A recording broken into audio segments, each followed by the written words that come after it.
Hello, for more, so welcome to Takes Invest. We're talking about investing, finance, and professionalism for today's items only. The investment I'm going to talk today will be Ethereum ETH. So this is my second posting as of today. With respect to recording time of 4:21 p.m. on the Eastern Time, Ethereum could trade $4,528, up about 4.75% so far. With respect to overall crypto market, besides Shiba Inu, which seems like it's still normalizing, selling off about 5.5% so far, but the overall crypto market is relatively bullish today, with the equity market kind of normalizing, right? We had that initial, kind of normalization earlier today, but subsequently revive, as the 1 o'clock effect start to come in, basically 3 hours before the 4 o'clock market closing today. So it seems like today was a relatively flat day on the equity side, but a relatively bullish day on the crypto side. And on the Ethereum side, on the news front, I would say it's been a massive day today. A lot of positive, substantial news as well, which we'll dive into in a bit.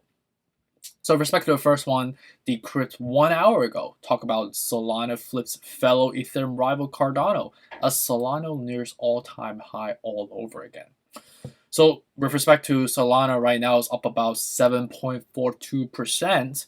The all-time high is technically at the $218.50. So we'll dive into technical fronts to see what's the momentum looking like. Seems like based on the news on Decrypt, it's talking about Solana is flipping the switch in terms of the ranking. Is that really true? I don't really have a strong opinion on the juxtaposition of the two.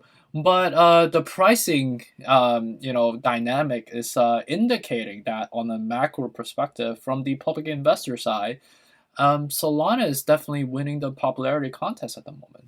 So we'll dive into the technicals in a bit. And then the next one is a massive news on Decrypt 2 hours ago. Talk about CME, which is the Chicago Mercantile Exchange. It's on today in their news announcement, saying that it's launching Ethereum Micro Futures as Ethereum soars to new high. So this is going to be comparable to like the Bitcoin ETF that we've heard prior. So with this, it's going to drive a lot of buying pressure, right? It's going to incentivize a lot of the index fund managers that focuses on crypto to be, have a mandatory requirement to incur risk onto Ethereum, or the index that ties to Ethereum, which subsequently translate into more buying pressure for Ethereum as an asset, right? So that's something we appreciate. That's something we love. This is a massive news. This is gonna drive a comparable affectation, similar to the one that we have seen with respect to the Bitcoin ETF rally that we've seen basically the last couple of weeks so far, right? So something similar should technically correlate. We're not in the business of predicting the future, but if you use like predictability based on historical trends, I think we might see a comparable type of momentum coming, the typical anticipatory pressure ahead of the official announcement or the initialization of this micro futures that Chicago Mercantile Exchange is going to be releasing going forward. So great news, I would say. This is very substantive. The next one is on Bazinga 3 hours ago. Talk about CryptoPunk NFT accidentally sold for $19,000 instead of $19 million.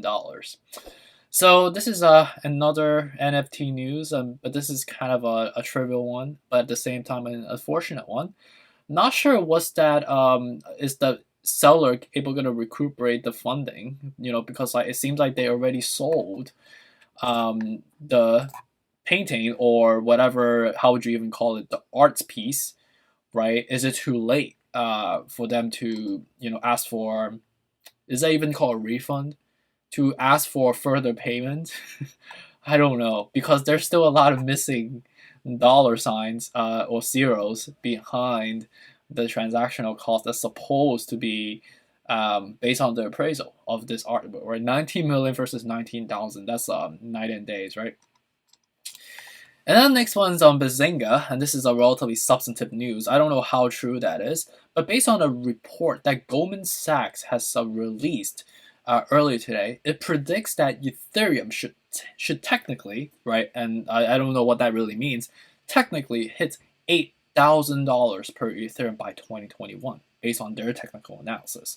So I think it's a really bullish statement, obviously, but how substantive is that? Ultimately, each banks or each analyst are still people, right? They have their own quantitative researchers or economists or people like myself that have worked on Wall Street that come up with a number based on the quantitative analysis that we've collectively done. So 8,000 is a strong calling, and we are in basically November now, and we have basically, a little bit over a month and a half, for us to get to the technical 8,000. So that's like almost double from here, right?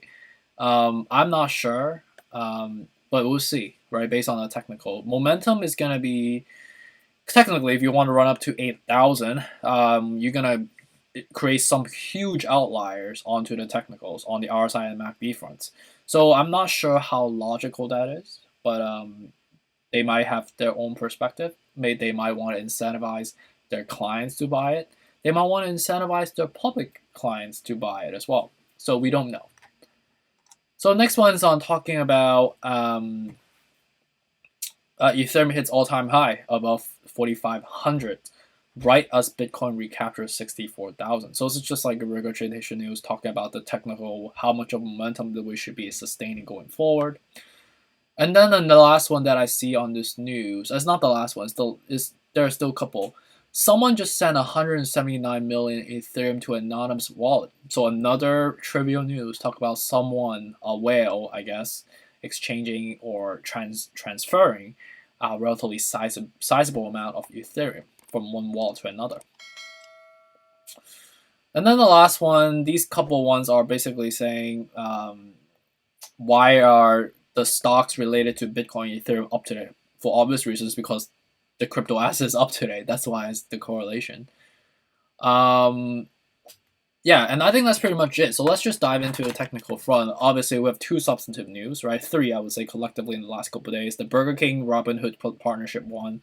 We also heard from the Chicago Mercantile Exchange one. We heard the Goldman Sachs price target for 8,000. So three collection of really positive news. I would say these are massive positive news, which also translates to why we're searching all-time high at the moment. So let's take a look at the technicals right now. So with respect to Ethereum, currently up about 4.58%. And before I do so, let me just show you something.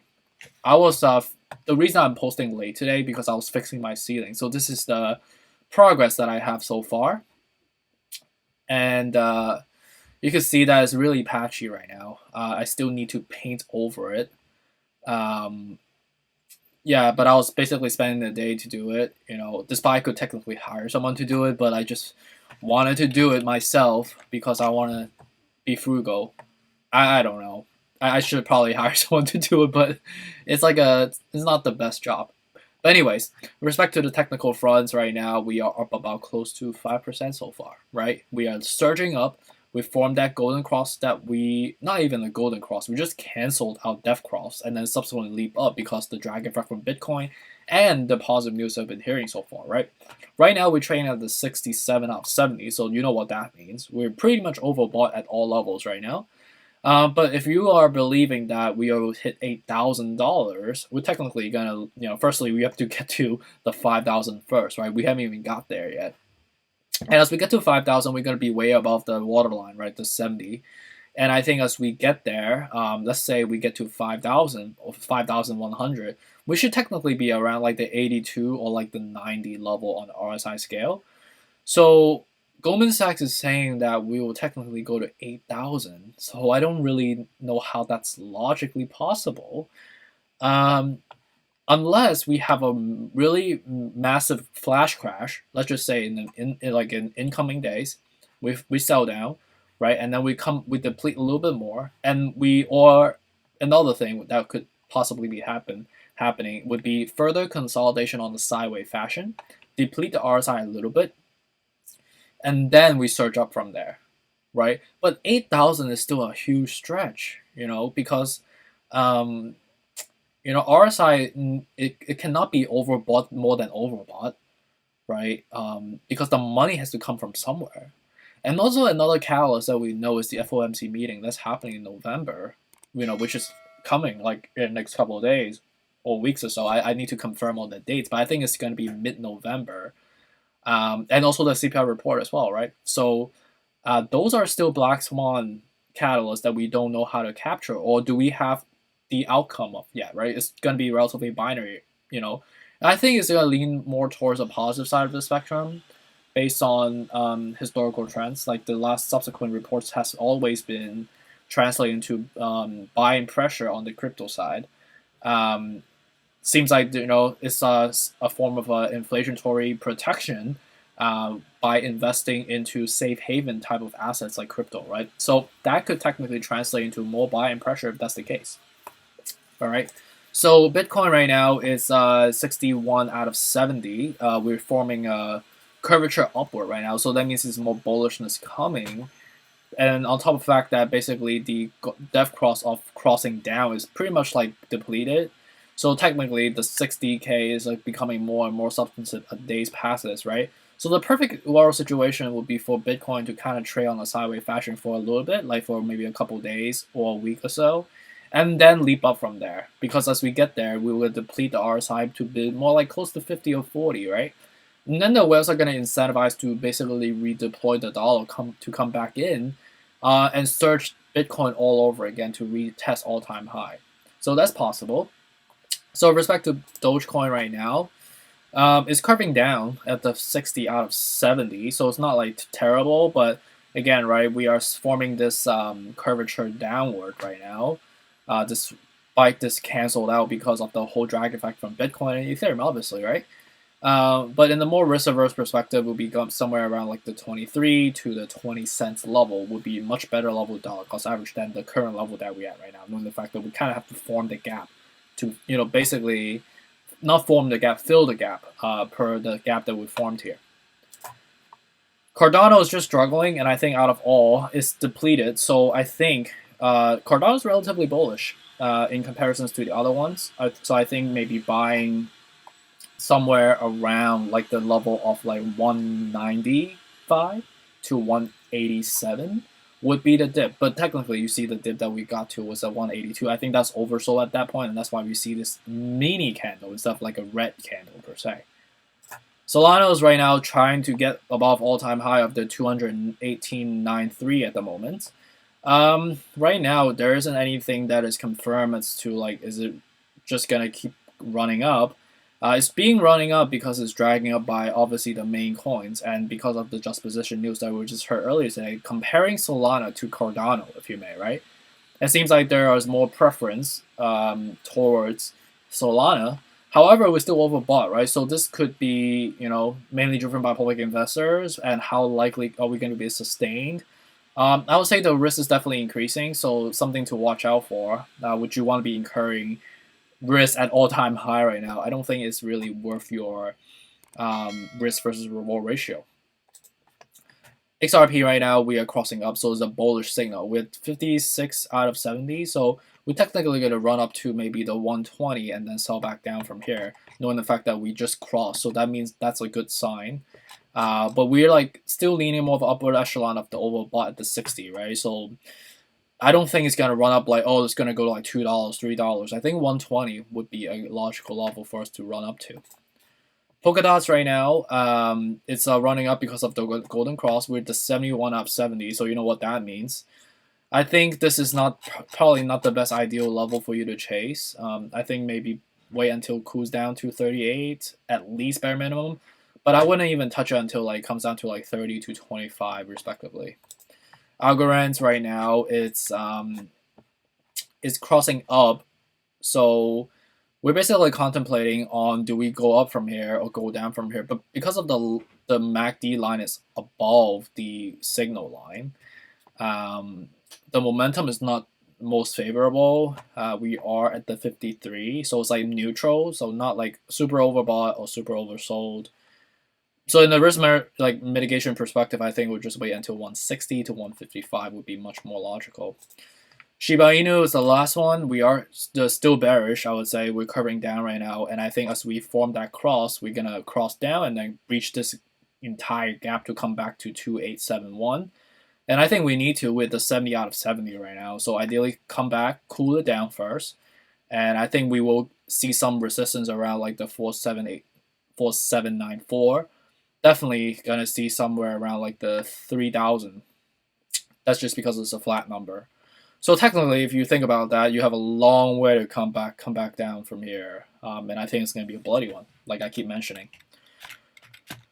All right, so with respect to risk management level, as we deplete back to the normal level, let's just say, right, the RSI below 35, and as we form that preliminary golden cross, right, these are the levels that I feel comfortable buying right now. And what that really means is that my suggestion, and it's not the right suggestion, it's not the perfect one, I'll just hold and like watch the price go up from here and enjoy the ride. There's no need to incur risk at the moment. You only invest when the risk profile makes sense for you. There's no reason for you to, add additional element of risk into your risk management profile at the moment in your portfolio, right? And these are the levels that I feel comfortable in a risk mitigation perspective to incur additional risk, aka your money that you hard earned from, right? So hopefully this is helpful. Feel free to take a snapshot of this, and I gotta probably go back into fixing my ceiling. But I really appreciate you for your support and your love every single day and your friendship.